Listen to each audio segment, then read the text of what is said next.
What up, peeps? Tony Baker here, back for another movie review. This time, we're reviewing Solo, a Star Wars story. It's about Han Solo. He got his own little spinoff. Side note, I got aligners in my teeth, so I'll be talking weird. So if you hear that, like, no, Tony had a stroke. No, I didn't. It's just my aligners. Don't judge me out here. I ain't feel like taking them out to talk. Okay, anyway, that's neither here nor there. Solo, this is a Star Wars spinoff. I know a lot of people are saying, Disney's just trying to cash grab, man. It makes sense. If you got Star Wars making all the money in the world, why not have some spinoffs? Rogue One did very well. It did amazingly well. So like, let's keep it going. And they took one of the most popular characters from the original trilogy, Han Solo, and gave him his own spinoff. Why not? I mean, I would. You know, Han Solo is cracking. He's one of my favorite characters from the original Star Wars trilogy. Han Solo and Chewbacca, man. Who doesn't want to see them together again for the first time? See what I did? Anyway, first of all, I love Chewbacca because we never know what he's saying, but everybody else seems to know what he's talking about. I love that. I love characters like that. That's why I like Groot, I like Chewbacca, I like R2-D2. You never know what they're saying. You know they're saying something. I would love to play a character with you couldn't understand what I was saying as the viewer, but the other people knew. I would love that. I would just say haberdasheries and hemoglobin the whole movie, but it would mean something else each time. I would love that. That's a dream role for me. Solo is pretty much the story of how Han Solo came to be. I don't really know who Han Solo was as an individual. I'm gonna be honest with you, like he was just a guy, he was just out here hustling. Like that was Han Solo to me. I'm just out here, I'm hustling, I'm a pilot, you know, we just out here, you know, doing what we can in the universe. And that's essentially what he was. He was like, he considered himself a rebel, a loner rebel, whatever you want to call it. And hence the Han Solo. It's pretty much about Han Solo. He gets caught up with some thieves. They ended up stealing from the wrong guy. So they're indebted to this gangster played by Paul Bettany, who was also Vision in The Avengers. He's having a good summer too, just like Josh Brolin. He's out here working. So they get indebted to this gangster and they have to do pretty much another heist mission to pay off the gangster. That's pretty much the sum of the story. It's pretty simple from Star Wars terms, because usually they're on a higher level. Oh, the rebellion, the emperor, this and that. We scaling it back with the storyline. Yo, we just got to get this to him before he kills us. Real simple story that could be set in Los Angeles. You know what I'm saying? So I appreciated that aspect of it. Han Solo is played by Alden Ehrenreich. I hope I said your name right. I'm not sure. I know he's been in other movies, but I haven't really seen the movies he's been in. I know he's in that Coen Brothers joint that I didn't check out. I heard he was good in it, but I didn't watch it. First of all, his voice was kind of, it was cool, but I was kind of like, his voice kind of distracted me a little bit. I don't know how I feel about it. Woody Harrelson's in this joint. Donald Glover plays Lando Calrissian.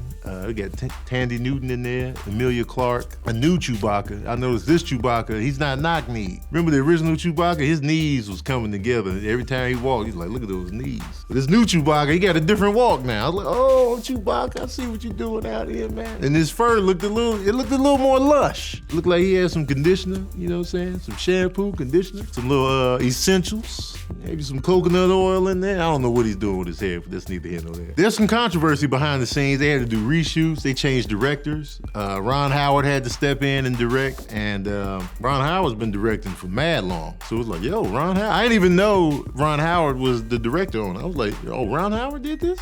He stepped in. Ron Howard, to me, as a filmmaker, he doesn't have a real signature. Like, if I saw a Ron Howard movie, I wouldn't sit there and say, oh, this is a Ron Howard movie right here. Like, he doesn't have a signature that I can like see from afar. Some directors have it, like Spike Lee, Quentin Tarantino, even David Fincher. Like his dark, he likes to shoot dark, and like there's some directors out there, Edgar Wright. You would know, like, yo, this is them. But Ron Howard's that chameleon type director. He's good though. He's got some good movies under his belt, but I don't think he could save this project. Han Solo didn't suck. I just didn't really care. Like, I wanted to. I was like, yeah, let's do this. I thought it was gonna be a more fun Star Wars movie, because a lot of times Star Wars, they take themselves too seriously, especially since the original 3 came out, and then they tried to redo them in the 2000s on they was so serious. So serious. I was like, oh, lighten up. And then The Force Awakens came out. They did a little bit of lightening up, but they were still like over serious. This time, there were no stakes for me. There was no stakes. There was no adrenaline pump. The action didn't really move me. The double crosses, when when the double cross was revealed, I didn't even care. I was just like, oh, that's crazy. The double cross, oh man, that's wild. Like, it didn't move me. I was sitting there, it was cool. I was like, all right, that's cool. Oh, that was funny. Like the droid that Lando had, hilarious. I love that droid. I love the Chewbacca thing, like I said earlier. And there were some interesting characters early on, like Woody Harrelson's crew initially was pretty dope. I just didn't care ultimately, man. It looked great. Special effects were top notch.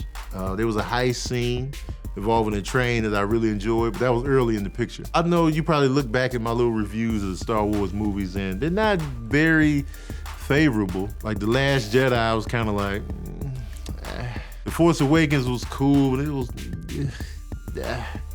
In Rogue One, I was just like, Until the last 5 minutes of Rogue One, when Darth Vader just popped up, I was like, yo, that was the best. That scene right there was the best Star Wars scene I had seen since I was a kid. But other than that, I just been like, Marvel's killing Star Wars. I'm gonna just put that out there. Star Trek is killing Star Wars, in my opinion. Last 3 Star Trek movies are better than the Star Wars movies, in my opinion. Not the original 3. I'm talking about the ones since then. Fight me.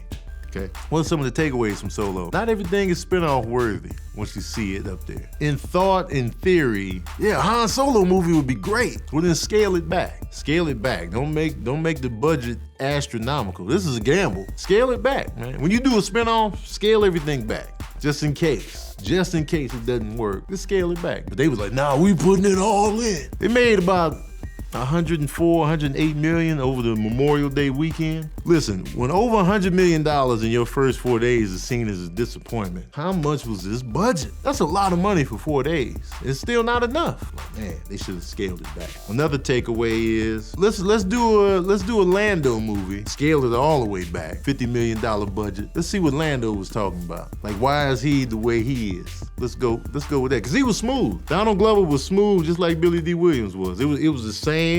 I was like, okay. They kind of talk similar. Like Donald Glover did his research. Smooth. I'm like, yeah, let's see him gambling out here on these intergalactic streets. And that's one thing I always liked about Star Wars movies, the diversity within the universe. People just sitting at a card table next to an alien with 8 eyes, and they just having regular conversation. I love that. I love that. Because it paints a nice utopia of people just getting along. I always like that mindset that these type of movies had. And I love the droid in Solo because she was very outspoken and she was about her people. She didn't like droids getting exploited and she was very outspoken and she had hips. I've never seen a droid with hips. When you see the movie, you'll know what I'm talking about. And that was my second takeaway. I didn't know droids had hips. Childbearing, good woman hips. Like, man, I bet you she be eating biscuits out here. You want to know my smooth jazz review of the movie Solo? Well, here it is. Oh, yeah. I'm giving the movie Solo 3 saxophones out of 5. Next time, scale it back, Disney. Scale it back. So movies similar to Solo, on the scale back, we gotta get this back to the drug dealer before we get killed type of joint. Friday, they had to get Big Worm his money back, okay? I mean, it's not intergalactic, but it's a similar story.